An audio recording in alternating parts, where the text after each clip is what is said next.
Bienvenue sur Bulle de Bonheur, le podcast pour prendre le temps d'être heureux. Je suis Raphaël de Foucault, chercheuse inconditionnelle de Bulle de Bonheur. Ce podcast est propulsé par 2 minutes de bonheur et publié tous les jeudis. Aujourd'hui, nous allons découvrir au cours de notre épisode 235 le pouvoir insoupçonné des émotions positives. Avant de commencer, impossible de résister à vous partager le témoignage de Luc.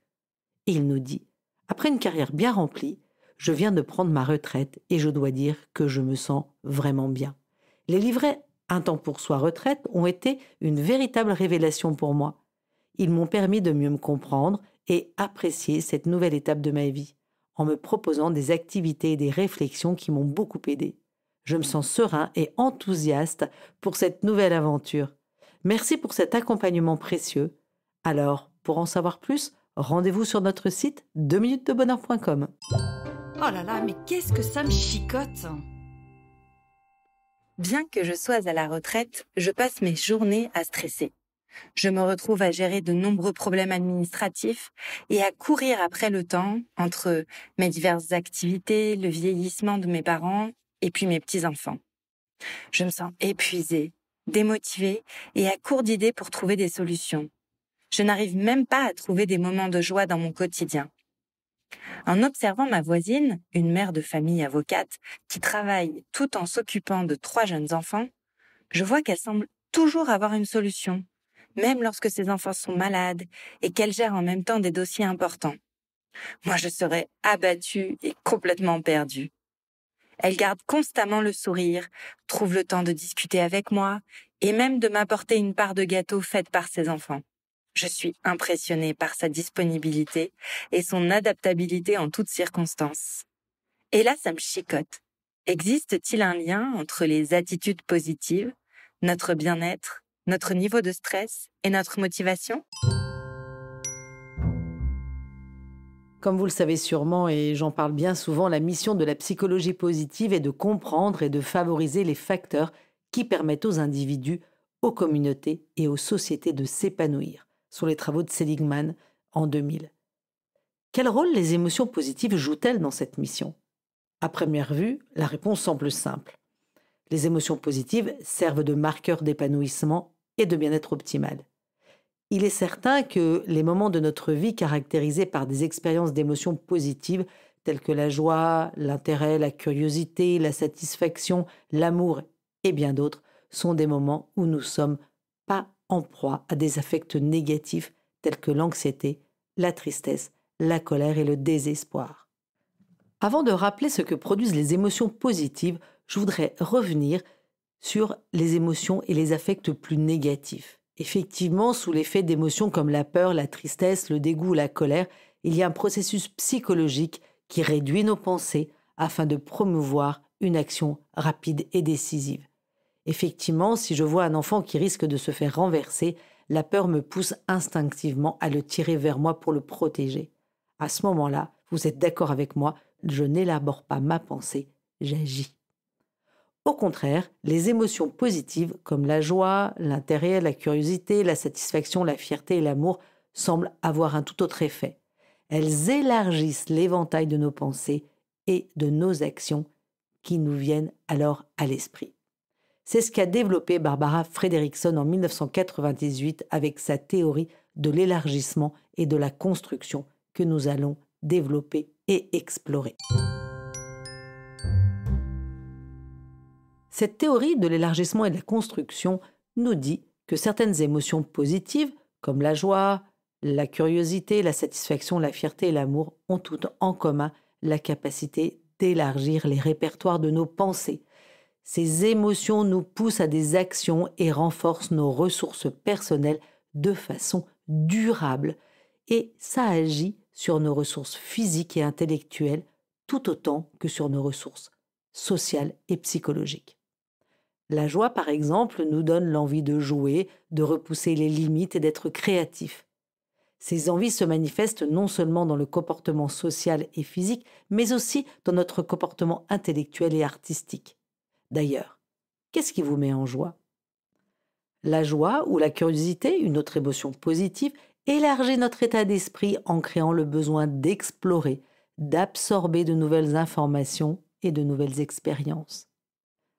Quand vous êtes-vous senti intrigué, titillé, irrésistiblement attiré et intéressé par un paysage, un sujet, une image, une œuvre, une personne? La satisfaction, troisième émotion positive, crée l'envie de savourer les circonstances actuelles de la vie et élargit l'esprit vers de nouvelles visions de soi et du monde. La fierté, quant à elle, permet des réalisations personnelles, augmente le besoin de partager ces nouvelles réalisations et donne envie d'envisager d'autres réalisations encore plus grandes. De votre côté, quels actes avez-vous posés qui vous rendent fiers? Et puis l'amour, qui est ressenti dans des relations sécures et intimes, crée de manière récurrente l'envie de s'amuser, d'explorer et de savourer des expériences avec ceux qu'on aime. Alors, quel acte d'amour vous émeut profondément? Alors, je voulais quand même noter que le jeu chez l'enfant construit des ressources intéressantes. L'amusement dû au jeu entraîne son lot d'excitation et de sourires partagés, ce qui crée des liens sociaux et des attachements durables qui peuvent devenir le lieu d'un soutien social ultérieur. Le jeu dans l'enfance développe également des ressources intellectuelles durables en augmentant les niveaux de créativité, en développant l'esprit et en favorisant le développement du cerveau. Alors, tous à vos jeux de minutes de bonheur. Vous vous en rendez bien compte, toutes les émotions positives ouvrent la possibilité de jouer, d'explorer, de savourer, d'intégrer ou d'envisager des réalisations futures. Ce qui explique que chacune des émotions positives élargissent les modes habituels de pensée et d'action. Alors Barbara Fredrickson a démontré que toutes ces émotions positives augmentent également les ressources personnelles des individus et tout ça de façon durable. En d'autres mots, contrairement aux affects négatifs qui représentent des avantages adaptatifs directs et immédiats dans des situations qui menacent la survie, les répertoires élargis de pensée et d'action déclenchés par les émotions positives présentent des avantages adaptatifs indirects et à long terme, car elles permettent de développer des ressources personnelles durables, qu'il s'agisse de ressources physiques et sociales ou de ressources intellectuelles et psychologiques. Ces ressources fonctionnent comme des réserves dans lesquelles il est possible de puiser ultérieurement pour gérer des menaces futures. Les travaux de Barbara Fredrickson ont été aussi basés sur 2 décennies d'expérience menées par Inseen et ses collègues en 2000. Ils ont démontré que les personnes qui ressentent un affect positif présentent des schémas de pensée plus flexibles, plus créatifs, plus intégratifs, plus ouverts à l'information et plus efficaces. Ils ont également montré que ceux qui éprouvent un affect positif préfèrent davantage la variété et acceptent un éventail plus large d'options comportementales. D'une manière générale, Inseen a suggéré que l'affect positif produit une organisation cognitive large et flexible et une capacité à intégrer divers matériaux. C'est, je le cite, « Ces effets ont récemment aussi montré qu'ils sont liés à des augmentations de niveau de dopamine dans le cerveau. » Inseen est allé plus loin. Il a même démontré que les états négatifs, comme l'anxiété, la dépression et l'échec, prédisent une attention réduite, tandis que les états positifs, comme le bien-être, l'optimisme et le succès, prédisent des attitudes avec une attention élargie. Chacun en a fait l'expérience. Lorsque nous sommes noués par l'attente d'un résultat d'examen, quel qu'il soit, nous avons bien souvent de la difficulté à nous concentrer. Pour illustrer tout ça concrètement, j'ai envie de vous parler d'une expérience qui a été menée par Barbara Fredrickson et Brannigan en 2000. Et ils ont testé cette hypothèse d'élargissement en faisant visionner à des participants à une étude de courts extraits de films évocateurs sur le plan émotionnel, afin d'induire les émotions de joie, de satisfaction, de peur et de colère. Ils ont aussi utilisé un extrait de film non émotionnel comme condition de contrôle neutre. Immédiatement après chaque petit film, chaque petit clip, ils ont mesuré l'étendue des répertoires de pensée et d'action des participants. Ensuite, ils leur ont demandé de s'éloigner de l'émotion induite par le clip et d'imaginer qu'ils se trouvaient dans une situation où ces sentiments similaires se manifesteraient. Ils leur ont ensuite demandé de dresser la liste de ce qu'ils aimeraient faire à ce moment-là, compte tenu de ce sentiment. Les participants ont donc noté leurs réponses, commençant par l'expression « j'aimerais ». Les participants aux 2 conditions d'émotion positive, joie et satisfaction, ont cité plus de choses qu'ils aimeraient faire tout de suite par rapport à ceux des 2 conditions d'émotion négative, peur et colère.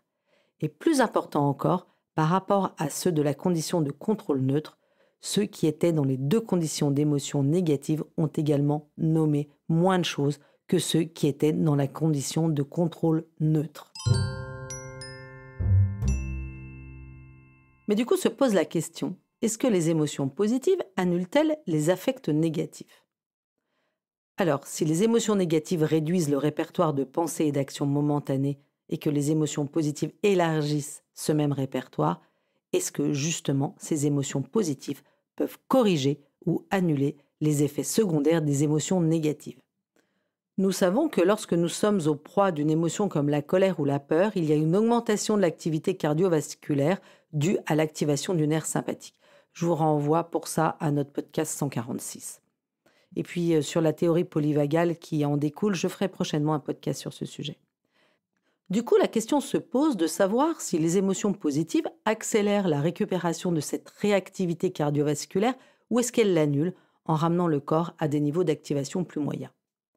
Dans une étude, toujours menée par Barbara Fredrickson, elle a demandé aux participants de préparer en 1 minute un discours sur le thème « Pourquoi êtes-vous un bon ami ?», en leur disant que leur discours serait filmé et évalué par leur pairs. Cette tâche a induit inévitablement de l'anxiété ainsi qu'une augmentation du rythme cardiaque. Dans ce contexte de stress, les chercheurs ont assigné au hasard aux participants le visionnage de films. 2 films suscitaient des émotions positives légères, joie et satisfaction. Un 3e a servi de condition de contrôle neutre. Et il est à noter que ces 3 films, lorsqu'ils ont été visionnés après une phase de repos, ne provoquent pratiquement aucune réactivité cardiovasculaire. Le 4e film suscitait de la tristesse. Ils ont choisi la tristesse comme comparaison supplémentaire parce que, parmi les émotions à affect plus négatif, la tristesse ne suscite pas d'accélération cardiaque. Les chercheurs ont ensuite mesuré le temps écoulé entre le début du film choisi au hasard et le retour au niveau de base des réactions cardiovasculaires induites par l'émotion négative. Dans les 3 échantillons indépendants, les participants aux 2 conditions d'émotion positive, joie et satisfaction, ont présenté une récupération cardiovasculaire plus rapide que les participants à la condition de contrôle neutre. Et les participants de la condition tristesse ont présenté la récupération la plus longue.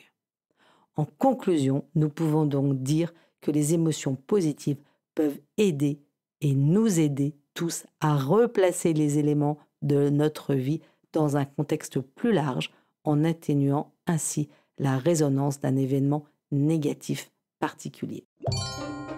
Allez, je change de regard. Quels sont les bienfaits de toutes ces émotions positives ? Premier point, les émotions positives améliorent notre bien-être psychologique. Les preuves de l'effet réparateur des émotions positives démontrent bien que nous pouvons améliorer notre bien-être psychologique et peut-être notre santé physique en cultivant des expériences d'émotions positives à des moments pour faire face aux affects négatifs. Alors que l'inverse n'est pas vrai. Diminuer les affects négatifs ne font pas augmenter les affects positifs. Il semble plausible que certaines personnes dites résilientes, plus que d'autres, comprennent intuitivement les avantages des émotions positives et les utilisent à leur avantage. En rappel, je pourrais dire qu'une personne résiliente se remet rapidement et efficacement d'expériences stressantes, tout comme les matériaux résilients qui se plient et qui ne cassent pas. Je vous renvoie pour ça notre épisode 65 sur la résilience. Cette définition théorique de la résilience suggère que par rapport à leurs pairs moins résilients, les individus dits résilients présenteraient donc une récupération cardiovasculaire plus rapide après une émotion négative à forte activation. En outre, la théorie de l'élargissement et de la construction suggère que cette capacité à rebondir peut être alimentée par des expériences d'émotions positives. Si je reviens à l'expérience du discours à écrire, au moment de l'énoncé de la consigne du discours à écrire sous pression, les personnes les plus résilientes ont fait état de niveaux plus élevés d'affects positifs préexistants lors d'une première mesure de l'humeur. Lorsqu'on leur a ensuite demandé comment ils se sentaient pendant la phase de préparation du discours, qui était stressante, les personnes les plus résilientes ont indiqué qu'à côté de leur forte anxiété, elles éprouvaient également des niveaux plus élevés de bonheur et de curiosité. Et qu'en est-il des émotions positives pour gérer le stress ? Alors toujours le travail de Barbara Fredrickson sur l'impact des émotions positives a montré que vivre des émotions positives aide à mieux gérer le stress.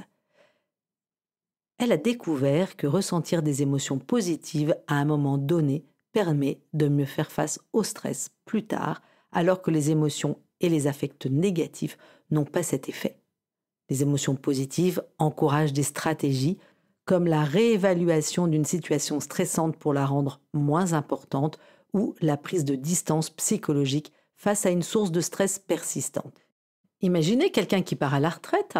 Si cette personne éprouve des émotions positives, comme la gratitude parce qu'elle se sent soutenue par ses proches, et si elle évalue la situation de manière constructive en se disant que c'est une opportunité pour démarrer de nouvelles activités qui lui plaisent. Ces attitudes positives l'aident à mieux gérer le stress de cette nouvelle situation et l'aident à rebondir plus rapidement. À l'inverse, si cette personne se concentre uniquement sur son sentiment d'inutilité ou sur sa peur financière, il va sans dire qu'il lui sera plus difficile de trouver des solutions pour surmonter cette transition de vie. Tout ceci montre que les émotions positives et la résilience prédisent une bonne santé mentale avec des signes comme la satisfaction de vivre, un optimisme élevé et peu de symptômes dépressifs.